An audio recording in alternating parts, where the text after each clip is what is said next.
राधा वल्लभ श्री हरिवंश। राधा वल्लभ श्री हरिवंश। वृंदावनेश्वरी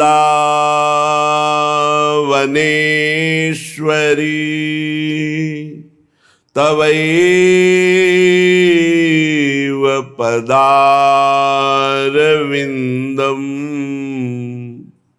प्रेमामृतैकमकरन्द रसौघपूर्णम्। हृद्यर्पितं मधुपते स्मरतापमोग्रं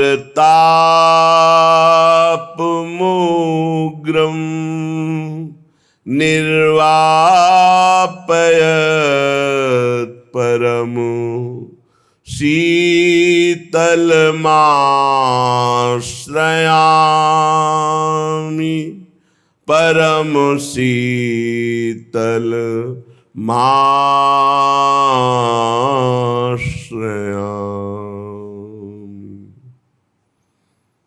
चलते हैं श्रीमद् भागवत महापुराण। महाराज परीक्षित जी श्री सुखदेव जी महाराज का पूजन करके सुखपूर्वक जब वो आसन पर विराजमान है तो उनसे कहते हैं, प्रभु आप जैसे भगवत प्रेमी महात्माओं का हम जैसे गृहस्थों को दर्शन होना, स्पर्श करना या चरणामृत उतारने का अवसर मिलना, मस्तक झुकाने का अवसर मिलना, ये तो सिर्फ भगवान की कृपा से होता है। जब द्रवहि दीन दयालु राघव तो साधु संगति पाई। हरि प्रसन्न है इसलिए हे परमहंस शिरोमणि अवधूत, आपका दर्शन हुआ, आपके चरण प्रक्षालन का, आपके स्पर्श का, आप से संभाषण करने का सौभाग्य प्राप्त हुआ। और मैं अपना सौभाग्य इसलिए मानता हूं कि भगवान श्री कृष्ण के परम प्रिय महाभागवत पांडव के वंश में उत्पन्न हुआ हो। इसलिए भगवान अपने निज जनों पर कृपा करने के लिए जो अवतरित हुए थे, जो हमारे प्रिय पूर्वज हैं, उनके दूत बने, उनके सारथी बने, उनके मित्र बने। कहां तक कहूं, श्री कृष्ण की कृपा ना होती तो आप जैसे परमहंस बिना बुलाए चलकर कैसे पधार करके हमारा, इस समय जब मैं मरने के लिए संकल्प ले चुका हूं, 7 दिन बाद मेरी मृत्यु हो जाएगी, तक्षक सर्प अवश्य काटेगा और मैं भस्म हो जाऊंगा, इस समय आपने दर्शन दिया।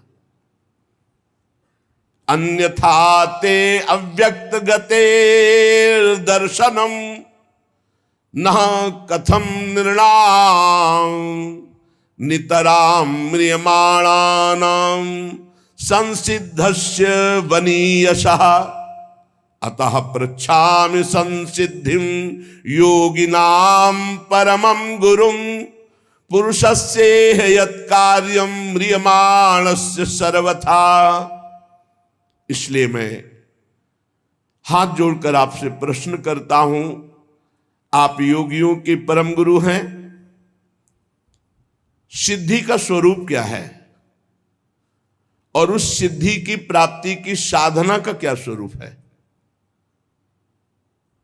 सिद्धि का स्वरूप क्या है और उस सिद्धि का साधन क्या है? जो पुरुष सर्वथा मरणासन्न है उसको क्या करना चाहिए? भगवान आप कृपा करके बताइए, मनुष्य मात्र का क्या परम कर्तव्य है और उस कर्तव्य के लिए उसे क्या श्रवण करना चाहिए, क्या जप करना चाहिए, किसका भजन करना चाहिए, क्या त्याग करना चाहिए? 2 प्रश्न किए। पहला सिद्धि क्या है और उसका साधन क्या है। दूसरा, मरणासन्न पुरुष का जो अभी निश्चित हो चुका है मरना, उसको क्या करना चाहिए। और सब मरणासन्न है, कब मर जाए। परीक्षित जी के तो 7 दिन पक्के, अपने तो 7 मिनट भी पक्के नहीं। तो मनुष्य मात्र को क्या करना चाहिए, क्या उद्देश्य है मनुष्य जीवन का, क्या श्रवण करे, क्या जप करे, क्या स्मरण करे और क्या त्याग करे जिससे उसका परम साध्य प्राप्त हो जाए। वैसे श्री सुखदेव जी केवल उतनी देर रुकते हैं जितनी देर गाय दुही जाती है, पर भगवान की कृपा अब 7 दिन 7 रात रुकेंगे। जब महाराज परीक्षित ने ऐसा प्रश्न किया तो व्यास नंदन भगवान श्री सुखदेव जी, देखो यही परमहंसों की स्थिति है। अब बोलना तो पहले वंदना मंगलाचरण कुछ नहीं, ये सिद्धों की स्थिति। कोई मंगलाचरण नहीं श्री सुखदेव जी ने किया। आगे चलकर जब दोबारा प्रश्न करते हैं तब मंगलाचरण ही, भगवान श्री कृष्ण का स्तवन ही करते चले जा रहे हैं। इस सिद्धों की स्थिति है। कुछ स्तोत मंगल भगवान का कुछ नहीं। श्री सुखदेव जी ने कहा, राजन तुम्हारा लोकहित के लिए किया हुआ यह प्रश्न बहुत ही उत्तम है, बड़ा उत्तम प्रश्न किया तुमने। पहले होना चाहिए स्तवन वंदन, जब जे ही वाक्य खुले तो पहला वंदन। यही सिद्ध परमहंसों की अवधूत जनों की स्थिति है।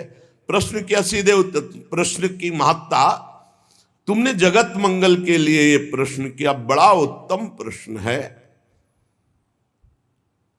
आत्मविद सम्मतः पुंसाम श्रोतव्यादि यह परहा। राजन, मनुष्यों के लिए तो बहुत सी बातें कहने को होती हैं, सुनने को होती हैं, स्मरण करने को होती हैं, पर आत्मज्ञानी पुरुष के लिए नहीं। जैसा आपने प्रश्न किया, बड़ा आदर करते हैं आत्मज्ञानी पुरुष ऐसे प्रश्न का, क्योंकि जो गृहस्थ हैं वो अपने काम धंधे में इतने उलझे रहते हैं कि उनको ये पता ही नहीं कि प्रतिदिन प्रति रात हमारी आयु कम हो रही है और मैं भगवत प्राप्ति के लिए आया था, उसको भूलकर लड़का बच्चा परिवार इसी के राग में फंसकर अपने जीवन को नष्ट कर रहा हूं। उनको नहीं पता है। सच्ची मानिए, असंख्यों जीव हैं, उनमें से कुछ चंद भाग्यशाली जन हैं जो भगवान का नाम जपते हैं, भगवान की चर्चा। उनमें भी किसी बिरले के हृदय में एक बात है कि मुझे भगवत प्राप्ति करनी है। ये जो गृहस्थ जन है,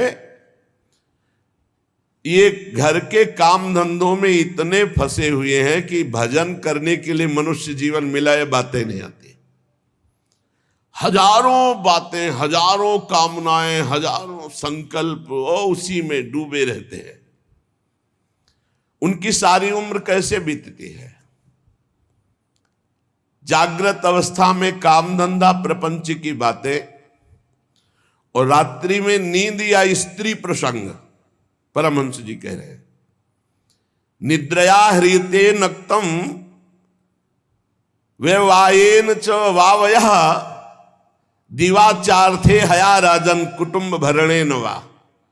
दिन तो गया कुटुंब पोषण के लिए, खूब काम मेहनत और प्रपंच की बातें, और रात गई सोने में या स्त्री सहवास में।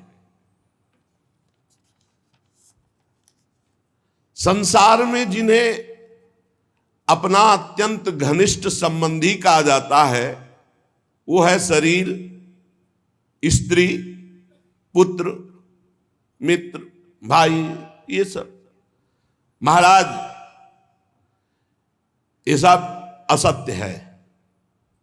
परमहंस जी बोल रहे हैं, देहापत्य कलत्रादि स्वात्म सैन्ये स्वसत्व स्वपि तेषां प्रमत्तो निधनम पश्यन्नपि न पश्यति। ये अज्ञानी देख रहे हैं ऐसे पागल हैं काम धंधे रुपया पैसा भोग सामग्री भोगने में कि उन्हीं के घरों में मृत्यु हो रही है और वो उनको फूंक के आ रहे, फिर भी उनको ज्ञान नहीं हो रहा कि हमको भी मरना, मरने के बाद कोई किसी को नहीं पहचानता, ना वो जीवात्मा और ना उसके परिवार वाले, सब भूल जाते हैं। परीक्षित, तस्मात् भारत सर्वात्मा भगवान ईश्वरो हरि श्रोतव्य कीर्तितव्यश्च स्मर्तव्यश्चेच्छता भयम। तुमने पूछा कि किसका स्मरण करना चाहिए, किसका कीर्तन करना चाहिए, क्या सुनना चाहिए? जिसे भगवान का अभय पद परम सुख प्राप्त करना है, जहां किंचन मात्र भी दुख नहीं है, उसे चाहिए। सर्वात्मा सर्वशक्तिमान भगवान श्री हरि श्री कृष्ण की लीलाओं का श्रवण करे, नाम का कीर्तन करे, नाम का जप करे और उन्हीं का स्मरण करे। भगवत प्राप्ति के लिए श्री सुखदेव जी महाराज ने साधन क्या बताया? सर्वशक्तिमान सर्वात्मा भगवान श्री कृष्ण की खूब लीला कथा सुने, खूब नाम का कीर्तन करे, नाम जप करे, स्मरण करे। सिद्धि क्या है? भगवत प्राप्ति। साधन क्या है? भगवान श्री हरि श्री कृष्ण का खूब लीला गायन, खूब लीला श्रवण, नाम कीर्तन, नाम जप, स्मरण। एतावान सांख्य योगाभ्याम स्वधर्म परिनिष्ठया जन्म लाभा परः पुंसा मनते नारायण स्मृति। मनुष्य जन्म का सबसे बड़ा लाभ क्या है? चाहे वो सांख्य योग ज्ञान से हो या भक्ति से हो या धर्मनिष्ठा से हो या कर्म योग से हो, सबका फल क्या है? अखंड भगवान की स्मृति। ये फल है। सब साधनों का फल क्या है? सब साधन कर यह फल सुंदर, प्रभु पद पंकज प्रीति निरंतर। अपने आराध्य देव का निरंतर सतत स्मरण, इसका फल क्या है? मृत्यु के समय भगवान की स्मृति और परम पद की प्राप्ति। जीवन भर साधन भजन करने का फल क्या है? भगवान का अखंड भजन। इसका फल क्या है? अंतिम समय वही अभ्यास भजन का आया और जन्म जन्म की बिगड़ी बन गई, भगवान की प्राप्ति हो गई। परीक्षित, जो निर्गुण स्वरूप में स्थित हैं, विधि निषेध की मर्यादा को लांघ चुके हैं, वो बड़े बड़े जीवन मुक्त महापुरुष भी भगवान श्री कृष्ण की लीला कथा सुनते रहते हैं, गाते रहते हैं, चिंतन करते रहते हैं। फिर विषयी पुरुषों की तो बात जाने दो, जिनका काम हो चुका है, जो निर्गुण अवस्था में स्वरूप बोध में स्थित हैं, जीवन मुक्त हैं, वो भी भगवान की लीला कथा कहते हैं, सुनते हैं। जैसे सनक सनंदन सनातन सनत कुमार जीवन मुक्त महापुरुष, एक प्रवक्ता बन गया, 3 श्रोता बन गए और हर समय हरिश शरणम हरिश शरणम हरिश शरणम। मैं तुम्हें एक महान ग्रंथ का परिचय बताता हूं, जिसका नाम श्रीमद् भागवत महापुराण है। हमारे पिता श्री कृष्ण द्वैपायन भगवान व्यास देव जी ने इसकी रचना की और मुझे अध्ययन कराया। राजर्षि, वैसे तो मेरी निर्गुण स्वरूप परमात्मा में पूर्ण निष्ठा है, निराकार निर्गुण, पर बलात् भगवान श्री कृष्ण की रूप माधुरी ने मेरे हृदय में ये सगुण रूप की आसक्ति पैदा कर दी और मैंने 18,000 श्लोक अपने पिता श्री कृष्ण द्वैपायन व्यास देव जी से अध्ययन किया, कंठस्थ किया। श्री कृष्ण की रूप माधुरी ने मुझे आकर्षित कर लिया। तुम भगवान के कृपा पात्र हो, और ब्रह्म ऋषियों के भी कृपा पात्र हो, संतों से तुम्हें प्रेम है, इसलिए मैं तुम्हें पुराण सुनाऊंगा। जो इस लीला कथा के प्रति थोड़ी भी श्रद्धा रखेगा, श्री सुखदेव जी के वचन, उसकी चित्तवृत्ति शुद्ध हो जाएगी और भगवान श्री कृष्ण के चरणों में अनन्य प्रेम होगा और बहुत शीघ्र वो इस माया मोह से मुक्त हो जाएगा।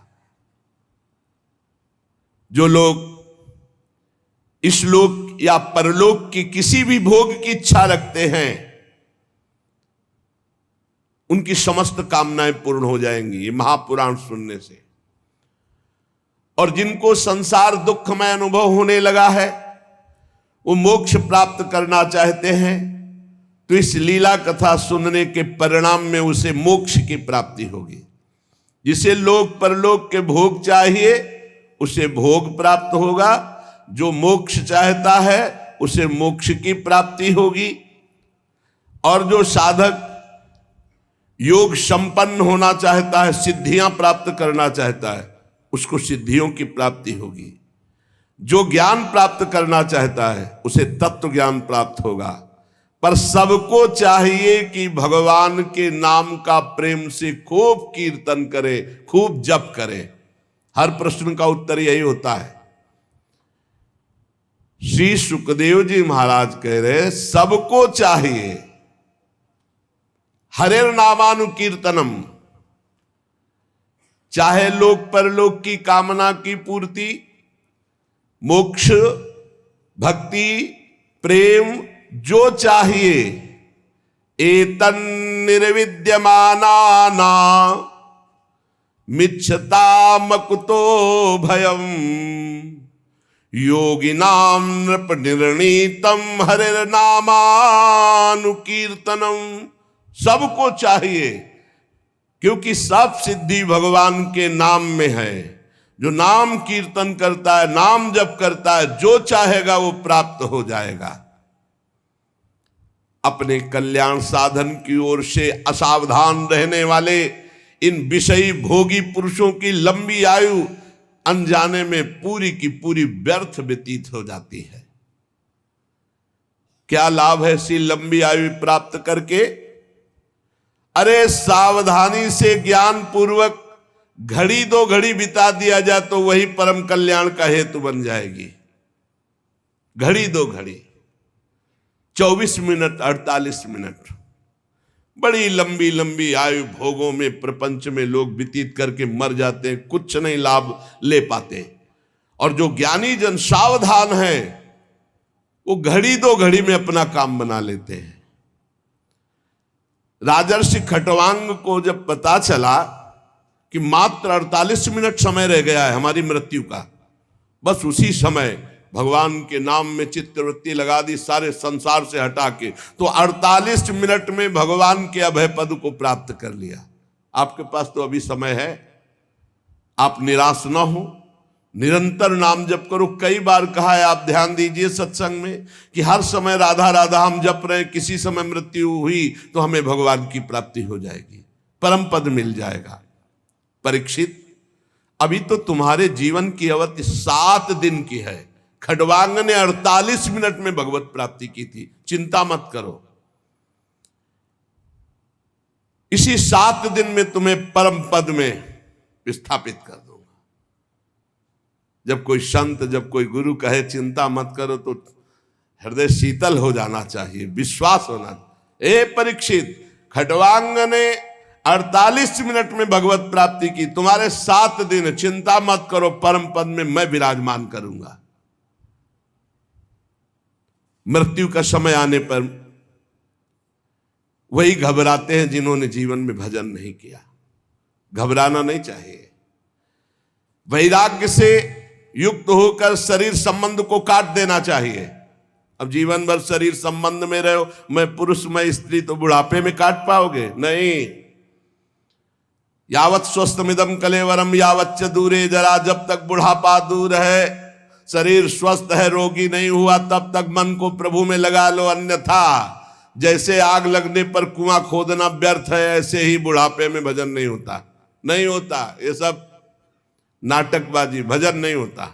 अभ्यास जीवन में किया नहीं भजन। जो अभ्यास कर रहे हैं वो देख ले, और जिन्होंने अभ्यास नहीं किया वो भगवान में चित्तवृत्ति लगा देंगे। यहां संसारी लोग कहते हैं अरे तुम्हारी भजन की अवस्था है, तो जो बोल रहा भजन की अवस्था उससे पूछो तुम्हारी अवस्था क्या है, तुम भजन करते हो? ये जीवन बड़ा कीमती है, केवल भगवत प्राप्ति के लिए। महामुनि परमहंस शिरोमणि श्री सुखदेव जी कह रहे हैं, धैर्य के साथ घर से निकलकर तीर्थ या भगवत धामों का आश्रय ले और वहां एकांत में भगवान का नाम जप या प्रणव गुरु प्रदत्त आ उमा मन ही मन खूब जप करे। जैसे गोकर्ण जी ने अपने पिता को उपदेश किया, छोड़ो चलो भजन। बड़ा कठिन है, बड़ा कठिन है, बातें बनाना अलग है, बहुत कठिन है। जब कोई भगवत प्राप्ति की चाह करना किसी भी संयोग से प्रारंभ करता है तो लड़का बच्चा और पत्नी और परिवार इतना प्यारा लगना लगता है कि पूछो मत। मतलब कैसे तुम्हें बताएं, तुम मोह में हो इसलिए नहीं जानते हो। थोड़ा हटो वैराग्य की तरफ, तब पता। भगवत मार्ग कोई खिलवाड़ नहीं है। अगर थोड़ी भी आशा है तो वही पहुंच जाओगे। थोड़ी भी आशा, इसीलिए आशा का कनेक्शन ही काट दिया जाता है। बड़ा धैर्य रखकर घर से निकले किसी धाम या तीर्थ। अगर अपना कल्याण करना, पूरा जीवन गृहस्थी में व्यतीत कर दिया तो अंतिम बनाओ, किसी धाम या तीर्थ का आश्रय लेकर भगवान का निरंतर नाम जप करते हुए या प्रणव का जप करते हुए बुद्धि को सब जगह से हटा ले, कोई हमारा नहीं। जैसे तितिक्षु ब्राह्मण की कथा 11 स्कंद में आएगी श्रीमद् भागवत में। जब उसका सब धन नष्ट हो गया, परिवार वाले छोड़ दिए, शरीर बुढ़ापा, तब उसने निश्चय किया अब जितनी आयु बची भगवान को देंगे। तो इतना महापुरुष हो गया कि भगवान उसके चरित्र का गायन किए 11 स्कंद में। इंद्रियों को सब जगह से हटा ले, बुद्धि को हटा ले, किसके बल से? नाम जप के बल से। और विचार करे कि जैसे हमने पहले बहुत शरीर छोड़े, ऐसे अब इस शरीर छोड़ने का समय आ रहा है। मुझे बिल्कुल विचलित नहीं होना, मेरा कोई नहीं भगवान के सिवा। अब वो भगवान के चिंतन में डूबे और भगवान का ध्यान करे। भगवान के ध्यान करते करते जब वो भगवान में तन्मय हो जाता है, वो आनंद से युक्त हुआ, सोई तमोगुण रजोगुण सतोगुण तीनों क्षीण हो गए और वो भगवान के परम पद को प्राप्त हो जाता। पर बड़ा कठिन है, जीवन में अभ्यास नहीं किया तो ये नहीं कर पाओगे, बिल्कुल नहीं कर पाओगे। परीक्षित जी ने पूछा कि आपने जिस धारणा की बात बताई, धारणा से ही तो ध्यान होता है। जो आपने कहा कि बहुत जल्दी परम पद प्राप्त हो जाता है, तो उसका स्वरूप क्या है? श्री सुखदेव जी ने कहा, बहुत ध्यान देने योग्य बात, परीक्षित ये धारणा वही कर सकता है जो आसन जीत चुका है। ले आसन जीत चुका है, 3 घंटे बिना किसी भी तरह के हिले डुले सिद्धासन या पद्मासन में बिल्कुल मूर्तिवत, उसे कहते हैं आसन विजयी। 3 घंटे सिद्धासन पद्मासन, इन्हीं को आसनों में गणना की गई है। ये सुखासन तो जनसाधारण लोगों का आसन है। शांत एकदम, नाम या मंत्र, बिल्कुल हिलना डुलना नहीं, बिल्कुल हिलना डुलना नहीं। गुरु कृपा से इनका सबका अभ्यास पूर्ण हुआ, बहुत आनंद। थोड़ी देर तो भीषण कष्ट होता है, फिर शून्याकार स्थिति होती, शून्य एकदम शरीर शांत, बस लक्ष्य में स्थिति है। पहले आसन विजयी, फिर श्वास विजयी। ये जो है श्वास ऐसे पाउडर या आटा ऐसे रख दिया जाए और उसमें धक्का ना लगे तो उसको कहा जाता है प्राणों का संयमन कर चुका है। फिर आसक्ति विजयी, न शरीर में आसक्ति न परिवार में आसक्ति। फिर इंद्रिय विजयी, तब बुद्धि के द्वारा वो धारणा बनती भगवान के ध्यान की। आसन, श्वास, आसक्ति, इंद्रिय, मन, बुद्धि, सब पर विजय प्राप्त किए, तब भगवान के रूप का ध्यान। इसीलिए कहते हैं नाम जप करो, भगवान के आश्रित रहो, भगवत प्राप्ति हो जाएगी। हमारी बात को पकड़ लो, नाम जप करो, भगवान के आश्रित रहो, आश्रित भरोसा दृढ़ भगवान का और नाम जप, सब ठीक हो जाएगा, सब ठीक हो जाएगा, सब ठीक हो जाएगा। ये बात पकड़ लो। ये कार्य रूप संपूर्ण विश्व जो कुछ भी था है होगा, ये सब का सब ये माया है नहीं, भगवान है इसमें। ये विराट भगवान का स्वरूप है। जल, अग्नि, वायु, आकाश, अहंकार, महातत्व और प्रकृति, ये 7 आवरणों से घिरा हुआ भगवान का ब्रह्मांड शरीर है, विराट रूप। ये धारणा की जाती है भगवान के सिवा कुछ नहीं, सब भगवान है। तत्वज्ञ पुरुष धारणा के लिए वर्णन करते हैं, कैसे भगवान है सब कुछ। बोले जो भगवान का विराट रूप है, तलवे में पाताल लोक, तलवे से पाताल प्रकट हुआ, उनकी एड़ियां और पंजे रसातल लोक, गुल्फ एड़ी के ऊपर की जो जगह है उससे महातल, ये नीचे है पृथ्वी के, और पैर के पिंडे तलातल। विश्वमूर्ति भगवान के दोनों घुटने सुतल लोक, जांघें वितल, 2 जांघें इसलिए वितल और अतल, पेंडु भूतल, और उनके नाभि रूप, ये जो भूतल है ये पेंडु, नाभि रूप आकाश, नाभि से आकाश, छाती से स्वर्गलोक, गले से महरलोक, मुख से जनलोक, ललाट में तपोलोक, शास्त्र सिर वाले भगवान के मस्तक पर ब्रह्मलोक विराजमान। विराट भगवान इतने बड़े हैं, उन्हीं से सारे लोग घिरे हुए। जितने भी इंद्रादि देवता वो सब भुजा में, जितनी भी दिशाएं वो सब कान से, जितने भी शब्द वो सब श्रवणेंद्री से, अश्वनी कुमार नासिका के छिद्र से, गंध घ्राणेंद्री और धधकती हुई अग्नि की ज्वाला भगवान के मुख से, भगवान के नेत्र से अंतरिक्ष और नेत्र से ही सूर्य और देखने की शक्ति ये प्रकट हुई। दोनों पलके खुलना और बंद होना, इसी से सृष्टि का लय और रचना होती है, इसी से रात और दिन का विभाग प्रकट हुआ। भ्रू विलास मात्र से ये सब रचना होती है और नष्ट हो जाती है। भ्रकुटी विलास सृष्टि लय होई।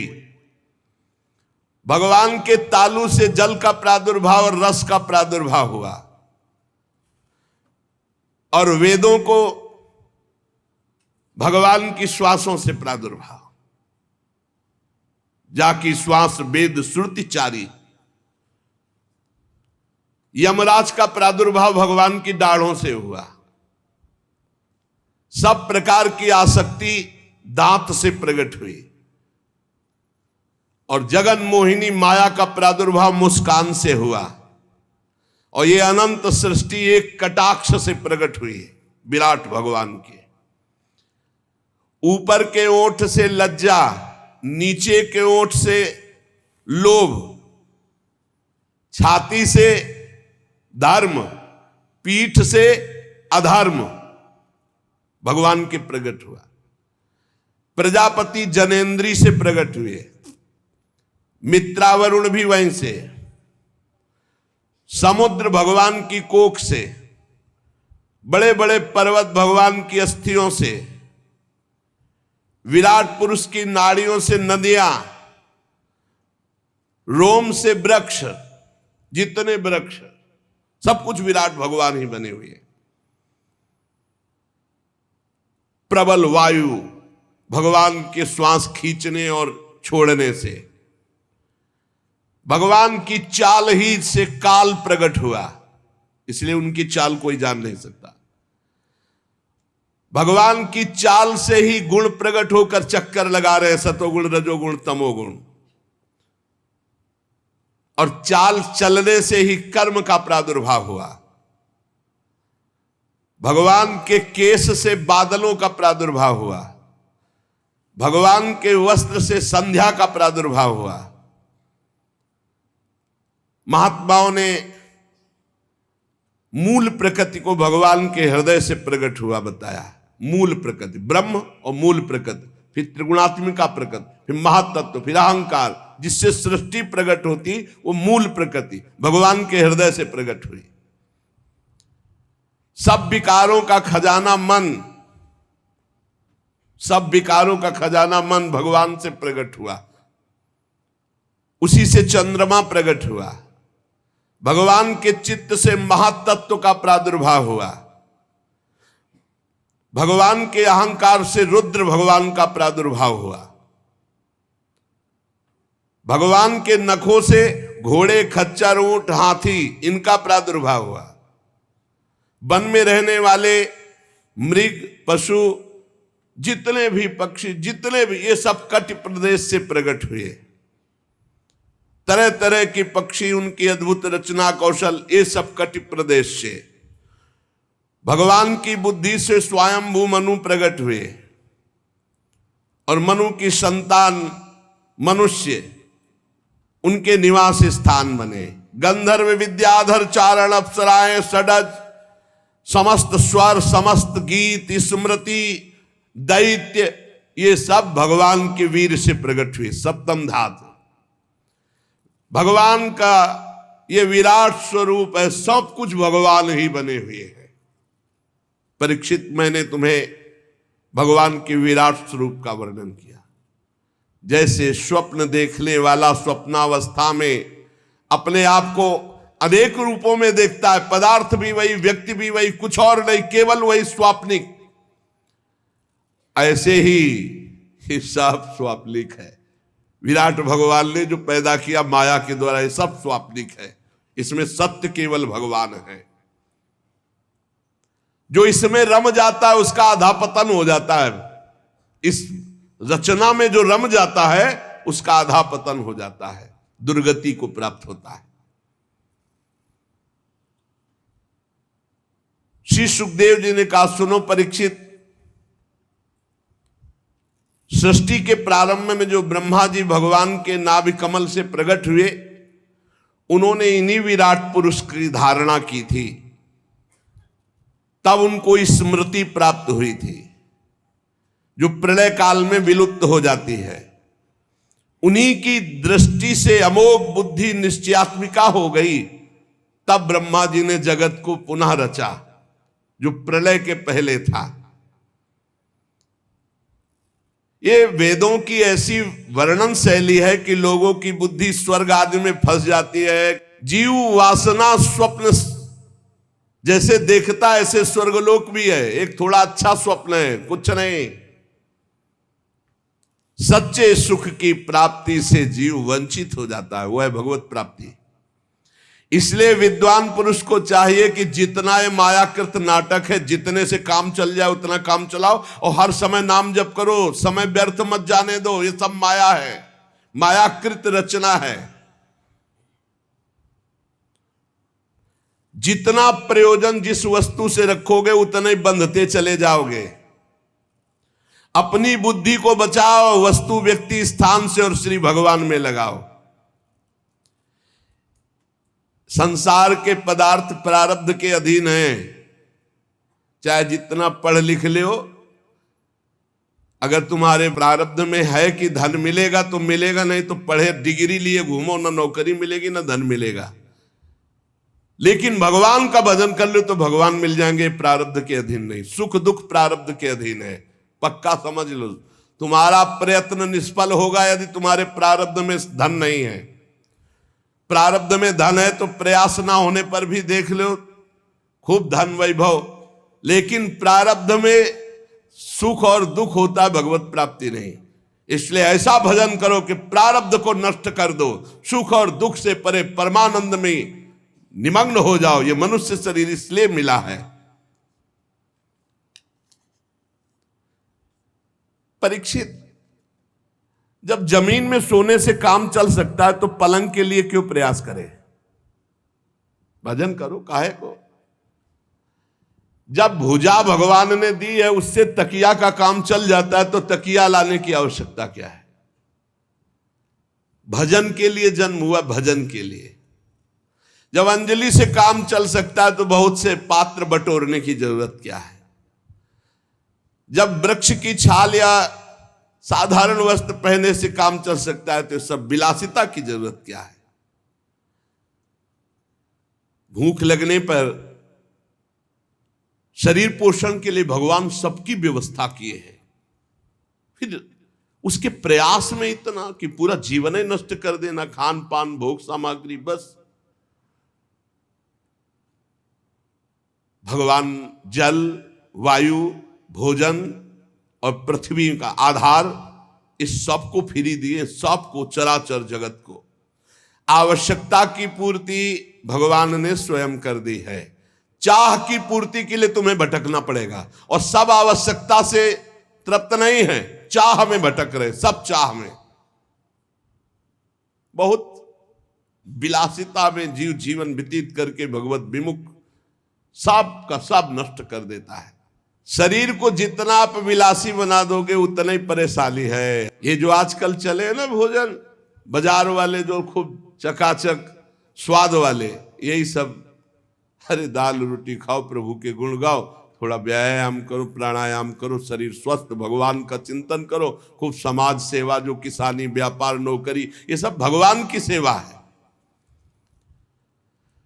भगवान सबको वास दिए अपने हिसाब से, लेकिन जब आपकी चाहत हो गई है तो आप परेशान हो रहे हैं। अरे भगवान क्या शरणागतों की रक्षा नहीं करते? ये बुद्धिमान लोग भगवान के मार्ग में बिया करके धन के अभिमान में घमंडी लोगों की चापलूसी क्यों करते हैं? श्री सुखदेव जी कह रहे हैं, भगवान के भक्त होकर के इन देहाभिमानी, धनाभिमानी लोगों की चापलूसी क्यों करते हैं? अरे विरक्त हो गए, हृदय में भगवान को विराजमान करना है कि इन धनियों की चापलूसी करनी है। भूत भविष्य लोक 14 में भय होए हरि प्यारे, 300 व्यवहार हमारो अभिमान इनते न्यारे। पक्का बहुत बच के रहना है, सावधान। हुए हो भगवान को हृदय में विराजमान करने के लिए विरक्त, भगवत मार्ग के पथिक या भक्त, और चापलूसी शुरू कर दी धनियों की। ये श्री सुखदेव जी महाराज कह रहे, सुखदेव जी महाराज, धने के नशे में चूर घमंडी धनियों की चापलूसी। हृदय में विराजमान स्वतः सिद्ध भगवान की प्राप्ति के लिए जब चले तो भगवान या भगवान के प्रेमी या किंचन जन, और या जे दीन प्यारे वेद पुकारे, हमारे भगवान को ले कहा गया, ऐसे दीन जनों को प्यार। धन के नशे में चूर घमंडी धनियों की चापलूसी, विरक्त क्यों? श्री सुखदेव जी महाराज कह रहे हैं। इसलिए बहुत सावधान। क्या विश्वंभर भगवान पर भरोसा नहीं? जन्म मृत्यु के चक्र में डालने वाले धन और धनी और अज्ञान और अज्ञानियों का संग बिल्कुल ना करे। भरोसो दृढ़ इन चरणन के रू। अरे कुबेर जैसे जिनके सेवक हैं, अनंत महिमामयी लक्ष्मी जी जिनकी दासी हैं, उन भगवान के दास होकर किसी से आस, कहावे मोर दासा करे तुच्छ नरन के आशा, तो कहां रहा विश्वासा। रुपया पैसा बढ़ जाना, भोग विलासिता में रत होना, ये कोई महानता का लक्षण है क्या? महानता का लक्षण है चित्तवृत्ति को भगवान के चिंतन में समस्त दोषों का नाश करके, ये महानता का लक्षण है। मैयावेशित चेतसाम, मेरे में आविष्ट चित्त वाला। मैयावेशित चेतसाम, जो भगवान में चित्त को अर्पित कर दिया वही महान। मत चित्ता दुर्गान मत प्रसादात तरिष्यति, जो मेरे में चित्त को लगा देता है। बहुत कठिन है भोग विलासिता का त्याग करना। मत प्रसादात् तरिष्यति, मेरे कृपा से वो पार हो जाता है। पशुओं की बात अलग रही। परीक्षित, मनुष्यों में भला ऐसा कौन है जो इस संसार वैतरणी नदी से बिना भगवान के पार हो जाए? कौन है ऐसा? इसलिए मंगल में भगवान का चिंतन करो। असत विषय भोगों से अपने आप को भटकने से बचा लो। परीक्षित, कोई कोई साधक अपने शरीर के भीतर हृदयाकाश में विराजमान भगवान के प्रादेश मात्र स्वरूप की धारणा करते कि मेरे हृदय में भगवान विराजमान है, और हृदय में भगवान का ध्यान करते हैं। एकाग्र चित्त से जब खूब नाम जप किया जाता है तो ध्यान की योग्यता प्राप्त होने लगती है। यह हम आपको हृदय की बात कहते हैं। किसी और साधन से ध्यान पक्का नहीं होता, नाम से होता है। जितना नाम जप करोगे उतने रूप प्रकाशित होता चला जाएगा। देखी रूप नाम आधीना। उपासक को दिखाई देने लगता है बड़ा प्रसन्न मुख है श्री भगवान का, कमल के समान विशाल कोमल नेत्र है, कदम्ब के पुष्प की केसर के समान पीला वस्त्र धारण किए हुए हैं, भुजाओं में श्रेष्ठ रत्नों से जड़े हुए स्वर्ण के बाजूबंद शोभायमान है, सिर पर बड़ा ही सुंदर मोर मुकुट, कानों में कुंडल, बहुमूल्य रत्न जगमगा रहे हैं मुकुट में। श्री चरण कमल योगेश्वरों के खिले हुए हृदय कमल की कर्णिका पर विराजमान होने वाले अत्यंत सुकोमल श्याम रंग के प्रभु के हृदय में श्रीवत्स का चिन्ह है, गले में कौस्तुभ मणि, वक्षास्थल में कभी ना कुम्हलाने वाली पुष्पों की माला, कमर में करधनी, अंगुलियों में बहुमूल्य अंगूठी, सी चरणों में नूपुर, हाथों में कंगन और घुंघराली लटे बहुत ही सुंदर मन हरण करने वाली चिकनी निर्मल घुंघराली श्याम वर्ण की। मुख कमल मंद मंद मुस्कुरा रहा है, लीलापूर्ण उन्मुक्त हास्य और अपने भक्त की तरफ मंद मुस्कान चितवन से देख रहे हैं, अनुग्रह की वर्षा करते हुए। जब ये रूप हृदय में आता है उसी समय सब कर्म बंधन छिन्न भिन्न हो जाते हैं। बिना भगवान के रूप दर्शन के कर्म बंधन, इसे भगवत प्राप्ति कहते हैं, भगवत साक्षात्कारी। हृदय में भगवान की धारणा की भगवान, अब वो आंख खोला तो सामने भगवान, आंख मूंदे तो भगवान हृदय में। परीक्षित, एक तो ये भगवत प्राप्ति, और एक जब योगी पुरुष अपने शरीर को छोड़ना चाहे, योगी जिसने योग किया है अष्टांग योग, तो किसी देश काल में मन न लगाते हुए सुखपूर्वक आसन पर बैठ जाए, प्राणों को जीत ले, इंद्रियों को संयम में करे और बुद्धि से मन को नियमित करके मन के साथ बुद्धि को क्षेत्रज्ञ में, क्षेत्रज्ञ को आत्मा में, आत्मा को परमात्मा में लीन कर दिया।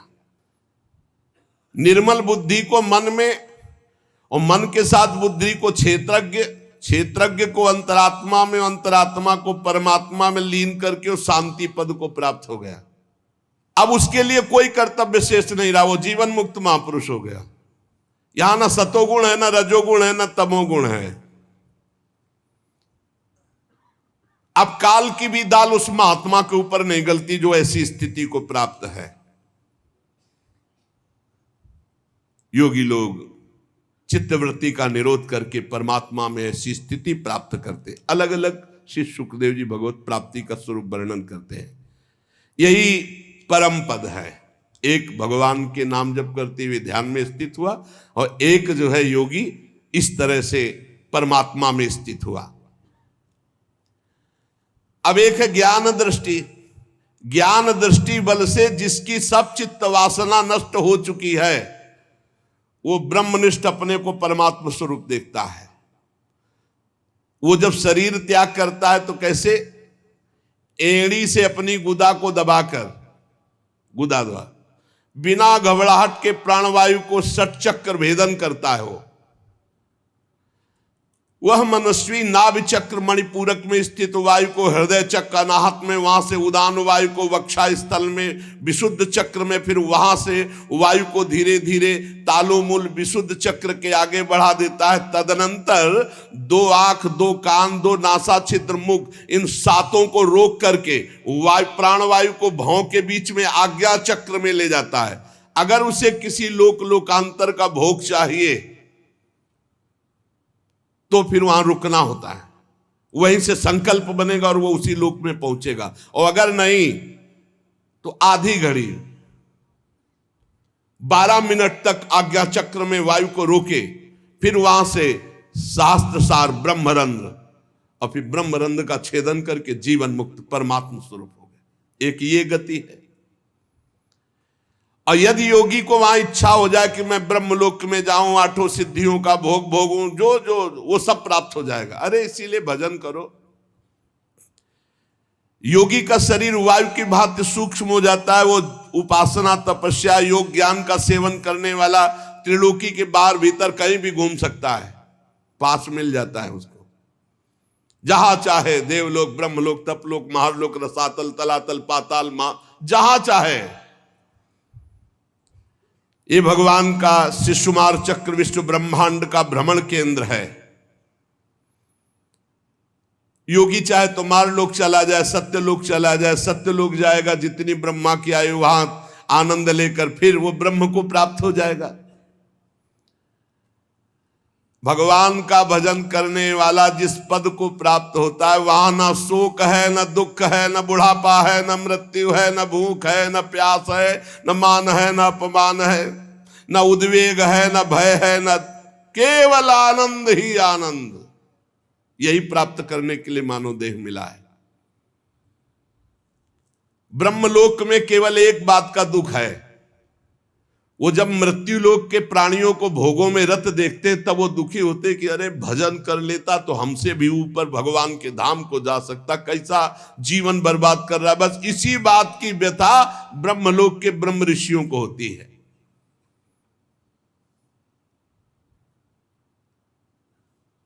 जो ज्योतिर्मय भगवान के स्वरूप को प्राप्त करता है, घ्राणेन्द्रिय को गंध तन्मात्रा में, रसना को रस तन्मात्रा में, नेत्र को रूप तन्मात्रा में, त्वचा को स्पर्श तन, श्रोत्र को शब्द तन्मात्रा में, कर्मेंद्रिय को अपनी अपनी क्रिया शक्ति में अपने अपने सूक्ष्म स्वरूपों को प्राप्त करा देता है।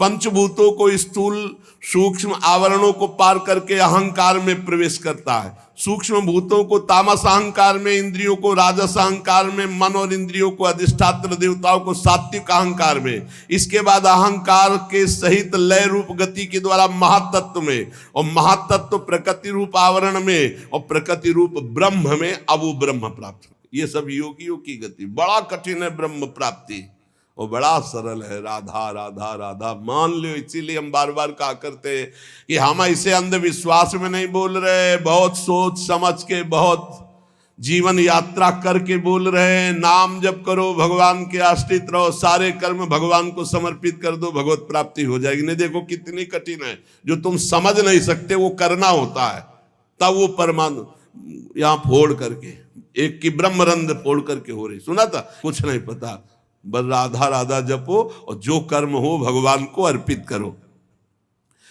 वो आनंद स्वरूप परमात्मा को प्राप्त होता है। कितनी नाम की महिमा है। पुत्र के बहाने नारायण बुलाया तो कौनो चक्र नहीं तोड़ना पड़ा और संसार चक्र टूट गया, भगवान की प्राप्ति हो गई। इसीलिए आनंदित रहो, वृंदावन धाम मिल गया भगवान। कितना कठिन। इसीलिए धूप की गर्मी तब तुम्हें छाया समझ में आएगी कि भगवत प्राप्ति है क्या। संसार चक्र में पड़े हुए मनुष्य के लिए बहुत सरल भगवत प्राप्ति। भगवान श्री कृष्ण की लीला कथा गायन, नाम जप, उनकी सेवा, जिससे अनन्य भक्ति हो जाए तो बहुत सरलता पूर्वक भगवत प्राप्ति हो जाए। भगवान ब्रह्मा अपनी पवित्र बुद्धि से 3 बार समस्त वेद शास्त्रों का अनुशीलन किया, फिर यही निकाला कि सबसे सरल उपाय है भगवान का नाम जप करते हुए, भगवान की लीला कथा सुनते हुए भगवान की सेवा की जाए श्री कृष्ण चंद्रजू की, तो सर्वश्रेष्ठ परम पद सहज में मिल जाए। भगवान ब्रह्म कार्त्स्नेन तिरन्वीक्ष मनीषया तध्यवस्यत् कूटस्थो रतिरात्मन यतो भवेत्। भगवान सर्वभूतेषु लक्षितः स्वात्मना हरिः। हमारी आत्मा है प्रभु, कोई और नहीं, चराचर जगत की आत्मा है। इसलिए परीक्षित सब मनुष्यों को चाहिए कि सब समय तस्मात् सर्वात्मना राजन हरिः सर्वत्र सर्वदा श्रोतव्यः कीर्तितव्यश्च स्मर्तव्यो भगवान नृणाम्। सब मनुष्यों को चाहिए कि भगवान श्री कृष्ण चंद्रजू की बार बार कह रहे श्रोतव्या, उनकी कथा सुनो, उनका नाम कीर्तन सुनो, कीर्तितव्यश्च, उनकी कथा करो, उनका नाम कीर्तन करो, नाम जप करो, स्मृतव्यो, उनका स्मरण करो, यही तुम्हें भगवत प्राप्ति करा देगा। भगवान के संत जन बड़े उदार हैं, जो भगवान की लीला अमृत का, कथा अमृत का पान कराने के लिए अहेतुकी भाव से दान करते हैं। खूब कानों के दोनों में भर भर कर ये भगवत लीला अमृत पान करो, इससे तुम्हारे हृदय का विषैला विष उतर जाएगा, शुद्ध हो जाएगा और तुम्हें इसी जन्म में भगवत प्राप्ति हो जाएगी। परीक्षित, तुमने जो मुझसे पूछा था कि मरते समय बुद्धिमान मनुष्य को क्या करना चाहिए, तो तुम्हें उत्तर दे दिया। सद्यो मुक्ति, क्रम मुक्ति, भगवत भाव से भगवत प्राप्ति। और देखो, अगर भगवत प्राप्ति ना करना चाहे और कोई इच्छा करना चाहे तो मैं उपाय बताता हूं। जिसे ब्रह्म तेज का भाव हो कि मुझे ब्रह्म तेज मिले, तो बृहस्पति जी की आराधना करे। जिसे इंद्रियों की विशेष शक्ति की कामना हो, वो इंद्र देवता की आराधना करे। जिसे पुत्र प्राप्ति की चाह हो कि हमारे लड़का हो जाए, तो प्रजापतियों की उपासना करे। जिसे लक्ष्मी की चाह हो, वो महामाया आद्या शक्ति देवी की आराधना करे। जिसे तेज चाहिए कि जो मैं बोलूं, जो मैं कहूं वैसे सब माने, तो अग्निदेव की आराधना करे। धन चाहिए तो वसुओं की, प्रभाव और वीरता चाहिए तो भगवान शंकर की, रुद्र की। अन्न चाहिए तो अदिति की, स्वर्ग चाहिए तो देवताओं की, राज्य की अभिलाषा हो तो विश्वदेवों की, समाज को अपने अनुकूल बनाना हो तो साध्य देवताओं की आराधना करे। आयु बढ़ानी हो तो अश्वनी कुमारों की आराधना करे। पुष्टता बल की इच्छा हो तो लोकमाता पृथ्वी की और देव आकाश का सेवन करे, आराधना करे। सुंदरता चाहिए तो गंधर्वों की आराधना करे। पत्नी चाहिए तो उर्वशी की आराधना करे। स्वामित्व चाहिए तो ब्रह्मा की आराधना करे। यश चाहिए तो यज्ञ पुरुष की आराधना करे। रुपया पैसा खजाना चाहिए तो वरुण देव की आराधना करे। और विशुद्ध विद्या चाहिए तो आद्य गुरु भगवान शंकर की आराधना करे। पति पत्नी में सदैव प्रेम बना रहे, इसके लिए पार्वती जी की आराधना करे। धर्म उपार्जन के लिए भगवान विष्णु की आराधना करे। वंश परंपरा चलती रहे, इसके लिए पितरों की आराधना करे। हमारा वंश सुरक्षित रहे, इसके लिए यक्षों की आराधना करे। बलवान वंशज हो, इसलिए मरुदगरुण की आराधना करे। राज्य चाहिए तो मनवंतरों के अधिपति देवताओं की।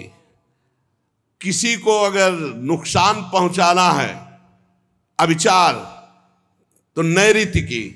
भोग चाहिए तो चंद्रमा की। और अगर निष्कामता परम आनंद चाहिए तो भगवान श्री हरि की। बुद्धिमान पुरुष वही है। अकामः सर्व कामो वा मोक्ष काम उदारधीः तीव्रेण भक्ति योगेन यजेत पुरुषं परम चाहे निष्काम हो या सकाम, चाहे मोक्ष चाहो, चाहे भोग चाहो, चाहे भक्ति चाहो, जो तुम्हें चाहना हो, भगवान श्री कृष्ण के चरणों की आराधना करो, सब प्राप्त हो जाएगा। जितने उपासक हैं उनका सबसे बड़ा हित इसी में है कि इस जन्म में ऐसा अभ्यास कर लो कि तुम्हारा भगवत स्मरण न छूटे, बस जो चाहोगे प्राप्त हो जाएगा। तो ऐसे ही पुरुषों का संग करो जो भगवान के प्रेमी जन हैं। जहां भगवान की लीला कथाएं ही गाई जाती हैं, ऐसे संतों का सत्संग सुनो।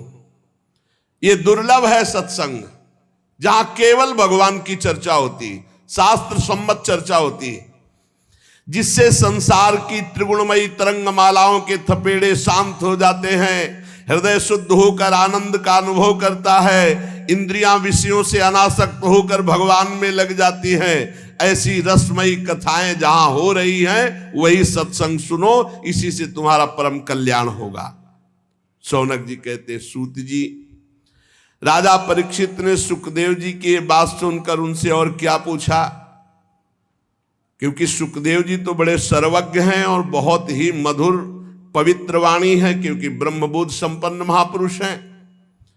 सूत जी, आप तो सब कुछ जानते हैं, हम लोग उनकी वह बातचीत बड़े प्रेम से सुनना चाहता हूं जो परीक्षित से हुई।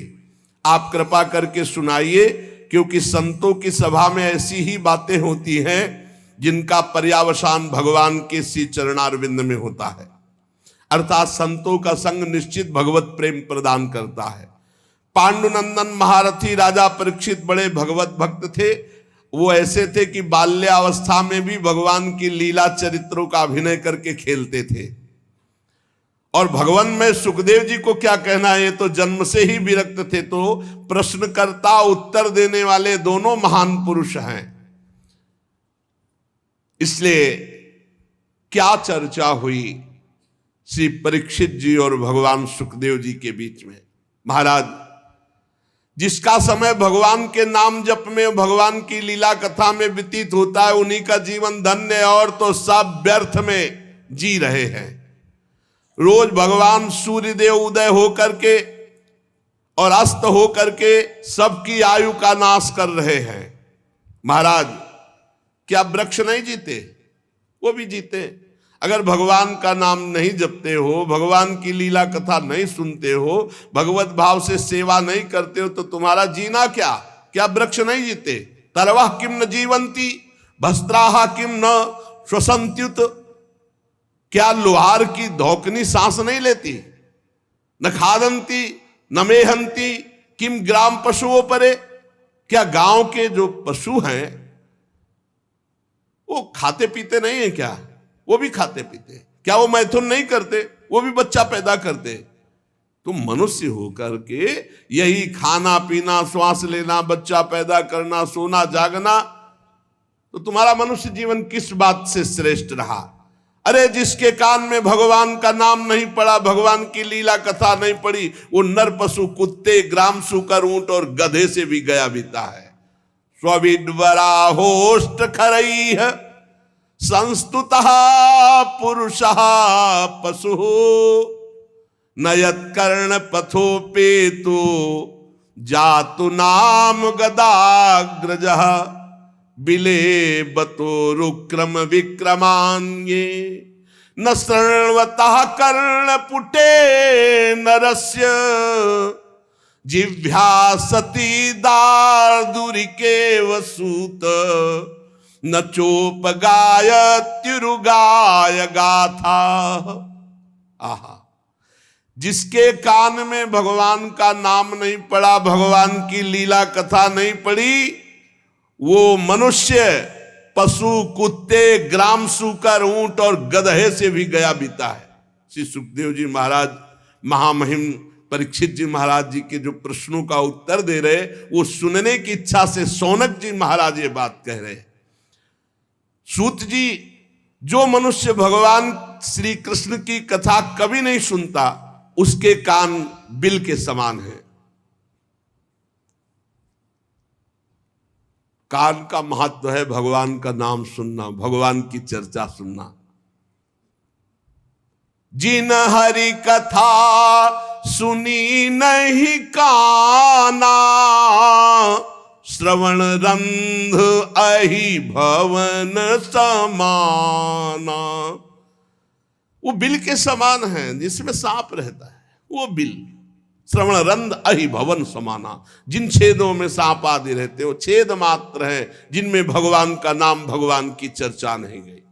और जो जीव भगवान की लीला कथा का गायन नहीं करती, जिव्यासती दादुर्ये केवल, मेढक की जबान के समान है। जो नहीं करही राम गुण गाना, जीह सुदादुर जीह समाना। जिव्यासती दादुर्य केवल, जिसकी जबान भगवान की चर्चा नहीं करती, भगवान का नाम नहीं लेती, वो टर टर दिन भर बात करते रहते, मेढक की तरह बेकार है। और जो सिर कभी भगवान श्री कृष्ण के चरणों में और संतों के चरणों में नहीं झुकता, वो व्यर्थ है। ते सिर कटु तुमरी समतूला, जे नमत हरि गुरु पद मूला। जो भगवान के चरणों में, संतों के चरणों में, गुरुदेव के चरणों में सर नहीं झुकता, कड़वी लौकी के समान व्यर्थ है। वो रेशमी वस्त्र और सुसज्जित मुकुट धारण करने में भी वो बोझा मात्र है। जो हाथ भगवान की सेवा पूजा नहीं करते, वो सोने के कंगन से भूषित होने पर भी मुर्दे के हाथ है। हाथों की महत्ता भगवान की सेवा, समाज की सेवा, माता पिता की सेवा, संत गुरु की सेवा, पशु पक्षी की सेवा। जो आंखें भगवान का, श्री विग्रह का दर्शन नहीं करती, संतों के दर्शन नहीं करती, वो जैसे मोर के पंख में आंख बनी हुई है, व्यर्थ ऐसे ही है। नयनन संत दरस नहीं देखा, लोचन मोर पंख सम लेखा। जिनके नेत्र भगवान का श्री विग्रह और संत जन, गुरुजनों के दर्शन नहीं करते, बेकार के चिन्ह मात्र वो नेत्र हैं। जो मनुष्य अपने पैरों में चलने की शक्ति रखकर धाम की परिक्रमा नहीं करता, भगवान की लीला स्थलियों का भ्रमण नहीं करता, वो बेकार के पैर हैं, उन पैरों का कोई महत्व नहीं। जिस मनुष्य ने भगवत प्रेमी संतों के चरणों की धूल कभी सिर पर नहीं धारण की, भगवान की भक्ति नहीं हृदय में आई, तो जीता मुर्दे के समान है। आहा, जीता हुआ मुर्दा कौन है? जिसके हृदय में भगवान की भक्ति नहीं। जिन हरि भगति हृदय नहीं आनी, जीवित सौ समान ते प्राणी। जिस मनुष्य ने भगवान के चरणों में चढ़ी हुई तुलसी की गंध नहीं सूंघी, सराहना नहीं कि आहा हो भाग्य, आज हमें भगवत प्रसादी तुलसी जी मिली, आज भगवत प्रसादी माला मिली, आज भगवत प्रसाद पाने को मिला, उसका जीवन व्यर्थ है। सूत जी, वो हृदय नहीं लोहा है जिसमें भगवान के प्रति प्रीति नहीं, भगवान के नामों के प्रति प्रीति नहीं, भगवान की लीला कथा के प्रति प्रीति नहीं, वो जीवन व्यर्थ है। इसलिए भगवान के परम भक्त आत्मविद्या विशारद भगवान श्री सुखदेव जी ने परीक्षित जी के सुंदर प्रश्न करने पर बड़ा सुंदर उत्तर दिया होगा, हम सब सुनना चाहते हैं। सूत जी कहते हैं, श्री सुखदेव जी महाराज भगवत तत्व प्राप्त महापुरुष हैं और उत्तरानंदन राजा परीक्षित गर्भ में ही भगवत साक्षात्कार किए हुए दोनों महापुरुष हैं। शरीर, पत्नी, पुत्र, महल, पशु, धन, भाई, बंधु, निष्कंटक राज्य, सब का सब एक क्षण में त्याग दिया, सबकी ममता, और ममता त्याग कर गंगा किनारे भगवान की प्राप्ति के लिए एक क्षण में सब कुछ त्याग दिया। शौनकादि ऋषियों, महामनस्वी परीक्षित ने अपनी मृत्यु का निश्चित समय जान लिया था, इसलिए उन्होंने धर्म, अर्थ और काम तीन का त्याग कर दिया और संन्यास ले लिया। भगवान श्री कृष्ण में सुदृढ़ आत्मभाव प्राप्त हो, इसलिए भगवान श्री कृष्ण की महिमा सुनने के लिए श्री सुखदेव जी से यही प्रश्न किया जो आप लोग मुझसे पूछ रहे हैं। परीक्षित जी ने पूछा, भगवत स्वरूप मुनिवर, आप परम पवित्र और सर्वज्ञ हैं। आपने जो कुछ कहा वो सत्य एवं उचित है। आप ज्यों ज्यों भगवान की महिमा सुनाते जा रहे हैं, त्यों त्यों मेरे हृदय में अज्ञान का पर्दा फटता जा रहा है। मैं आपसे ये जानना चाहता हूं कि भगवान ने सृष्टि कैसे की। बड़ा सुंदर, सबकी जानकारी के लिए बहुत आवश्यक है। लोग प्राय प्रश्न करते रहते हैं, क्या भगवान ने कैसे सृष्टि बनाई, क्या? ये परमहंस श्री सुखदेव जी उत्तर देंगे। प्रश्न किया कि भगवान इस संसार की सृष्टि कैसे करते हैं। इस संसार की रचना तो इतनी रहस्यमयी है कि ब्रह्मादि समर्थ लोकपाल भी समझने में भूल कर बैठते हैं। फिर भगवान इस सृष्टि की रचना करके इसकी रक्षा कैसे करते हैं। अनंत शक्ति परमात्मा किन किन शक्तियों का आश्रय लेकर अपने आप को सृष्टि रूप में रचते हैं, किन किन शक्तियों का आश्रय लेकर अपने आप की रक्षा करते हैं, ध्यान से सुनना, और किन किन शक्तियों का आश्रय लेकर अपने आप से अपना विनाश करते हैं। विनाश खेल तीनों भगवान किसी और से नहीं करते, अपने आप से अपने आप की रचना, अपने आप से अपने आप का पालन और अपने आप से अपने आप का विनाश, संहार खेल। भगवान तो अकेले हैं, वो विभिन्न रूप धारण करके, अवतार धारण करके विस्तार करते हैं। इसलिए आप ही ऐसे ब्रह्मज्ञानी महापुरुष हैं जो हमारे संदेह का निवारण कर सकते हैं। श्री सूत जी कहते हैं, राजा परीक्षित ने भगवान के गुणों का वर्णन करने के लिए जब ऐसा प्रश्न किया, अब देखो, अब ध्यान आया कि भगवान का मंगलाचरण करना चाहिए। सारे उत्तर पीछे ही देती है। अब श्री सुखदेव जी को, ओहो, उन पुरुषोत्तम भगवान के चरण कमलों में मेरे कोटि कोटि प्रणाम। प्रश्नोत्तर, यह है परमहंस स्थिति, जो संसार की उत्पत्ति स्थिति प्रलय की लीला करने के लिए सतोगुण रजोगुण तमोगुण रूप तीन शक्तियों को स्वीकार करके अपने आप को ब्रह्मा रूप में, भगवान विष्णु रूप में और भगवान शंकर के रूप में सृजन पालन और संहार करते हैं। चराचर प्राणियों के हृदय में अंतर्यामी रूप से विराजमान, जिनका स्वरूप और उपलब्धि का मार्ग बुद्धि का विषय नहीं, जो स्वयं अनंत है, जिनकी महिमा अनंत है, जिनके अंश से ब्रह्मा विष्णु और महादेव प्रकट हुए, भगवान श्री कृष्ण को हम नमस्कार करते हैं। हम पुनः पुनः उन भगवान श्री कृष्ण के चरणों में नमस्कार करते हैं जो सत्पुरुषों का दुख मिटाकर उन्हें प्रेम दान करते हैं, दुष्टों की सांसारिक बढ़ती रोककर उन्हें मुक्ति देते हैं, और हम परमहंसों के एकमात्र आश्रय हैं, उनकी अभीष्ट वस्तु का दान करते हैं। चर समस्त प्राणी श्री कृष्ण की ही मूर्ति हैं। चर अचर समस्त प्राणी श्री कृष्ण की ही मूर्ति है। इसलिए श्री कृष्ण का किसी के प्रति पक्षपात नहीं है। ऐसे मैं श्री कृष्ण को नमस्कार करता हूं, बड़े ही भक्त वत्सल है। अब पूरा ध्यान, हठ पूर्वक भक्तिहीन कठोर साधना करने वाले लोग जिनकी छाया भी नहीं छू सकते, हठ पूर्वक कठोर साधना, भक्ति विहीन जीवन, तो जिनकी छाया भी नहीं छू सकते, अरे जिनके समान कोई नहीं है, फिर उनसे बढ़कर कैसे हो सकता है।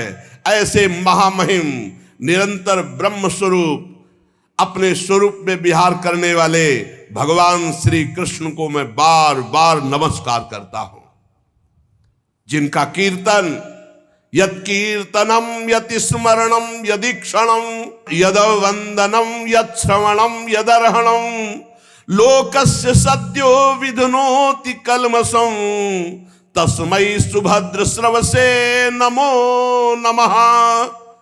जिनका कीर्तन, जिनका स्मरण, जिनका दर्शन, वंदन, श्रवण और पूजन तत्काल पापों को नष्ट करके भगवत प्राप्ति करा देता है, उन पुण्य कीर्ति भगवान श्री कृष्ण को बार बार नमस्कार है। विवेकी पुरुष जिनके चरण कमलों की शरण लेकर हृदय से लोक परलोक की आसक्ति का त्याग कर देते हैं, बिना किसी परिश्रम के भगवत पद प्राप्त करते हैं, उन मंगलमय कीर्ति वाले भगवान श्री कृष्ण को अनेकों बार नमस्कार है, नमस्कार है। बड़े बड़े तपस्वी, दानी, यशस्वी, मनस्वी, सदाचारी, मंत्रवेत्ता जब तक अपनी साधनाओं को तथा अपने आप को भगवान के चरणों में समर्पित नहीं कर देते, तब तक उन्हें भगवत प्राप्ति नहीं होती है। ध्यान दीजिए, बड़े बड़े तपस्वी, दानी, यशस्वी, मनस्वी, सदाचारी, मंत्रवेत्ता जब तक अपनी साधनाओं को और अपने आप को भगवान के चरणों में समर्पित नहीं कर देते, तब तक भगवत प्राप्ति नहीं होती है। जिनके प्रति आत्मसमर्पण की ऐसी महिमा है, उन कल्याणमयी कीर्ति वाले भगवान श्री कृष्ण को मैं बार बार नमस्कार करता हूं। किरात, हूण, आंध्र, पुलिंद, पुलकस, अभीर, कंक, यवन, खस आदि जो जातियां हैं और भी दूसरे पापी लोग हैं जो भगवान की शरण में हो जाते हैं, भगवान उन्हें परम पवित्र कर देते हैं। ऐसे सर्वशक्तिमान भगवान श्री कृष्ण को मैं बार बार नमस्कार करता हूं।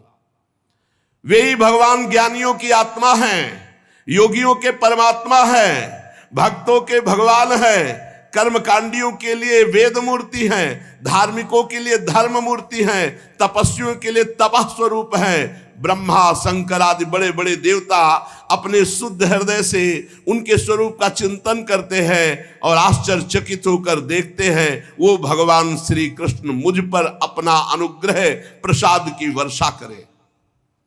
जो समस्त संपत्तियों के स्वामिनी जो लक्ष्मी देवी हैं, उनके जो स्वामी हैं, समस्त यज्ञों के भोक्ता हैं, सबके फलदाता हैं, प्रजा के रक्षक हैं, सबके अंतर्यामी हैं, समस्त लोकों के पालन करता है, पृथ्वी देवी के स्वामी हैं, वही यदुवंश में प्रकट होकर के अंधक, वृष्ण एवं यदुवंश के लोगों की रक्षा की, उन लोगों के एकमात्र आश्रय रहे वे भक्तवत्सल भगवान श्री कृष्ण जो संतों के सर्वस्व हैं। मुझ पर प्रसन्न हो, मैं उन्हें नमस्कार करता हूं। विद्वान पुरुष जिनके चरण कमलों के चिंतन रूपी समाधि से शुद्ध हुई बुद्धि के द्वारा आत्म तत्व का साक्षात्कार करते हैं, उनके दर्शन करते हैं, अपनी अपनी मति रुचि के अनुसार उनके स्वरूप का वर्णन करते हैं, पर पार आज तक कोई नहीं पाया। वे प्रेम और मुक्ति को लुटाने वाले भगवान श्री कृष्ण हम पर प्रसन्न हो, मैं उन्हें नमस्कार करता हूं। जिन्होंने सृष्टि के समय ब्रह्मा के हृदय में पूर्व कल्प की स्मृति जागृत की, ज्ञान के अधिष्ठात्री देवी को प्रेरित किया, अपने अंगों के सहित वेद के रूप में उनके मुख से प्रकट हुई, वे ज्ञान के मूल कारण भगवान श्री कृष्ण मुझ पर कृपा करें और मेरे हृदय में प्रकट हो। भगवान ही पंच महाभूत बने, भगवान ही शरीर का निर्माण किया और भगवान ही जीव रूप से इसमें शयन कर रहे। गजब की बात, पकड़ ले तो पकड़ ले। भगवान ही पंचभूत बने, भगवान ही पंचभूतों से निर्मित शरीर बने, भगवान ही इसमें जीव रूप से विराजमान है, भगवान ही 5 ज्ञानेंद्री, 5 कर्मेंद्री, 5 प्राण, 1 मन, इन 16 कलाओं से युक्त होकर इसमें विराजमान है। भगवान ही भगवान, यही बोध होता है। सर्वभूतमय भगवान मेरी वाणी को अपने गुणों से अलंकृत कर दे। संत पुरुष जिनके मुख कमल से मकरंद से समान झरती हुई ज्ञानमयी सुधा का पान करते हैं, वासुदेव अवतार सर्वज्ञ भगवान श्री कृष्ण द्वैपायन व्यास देव जी के चरणों में मेरा बारंबार नमस्कार। ये मंगल श्री सुखदेव जी ने किया। बीच में यही है परमहंसों की स्थिति। सबसे पहले प्रश्न का उत्तर दिया, फिर आराध्य देव भगवान श्री कृष्ण की वंदना, फिर गुरु श्री कृष्ण द्वैपायन भगवान व्यास देव जी जिन्होंने भागवत की रचना करके उपदेश किया, उनको नमस्कार किया।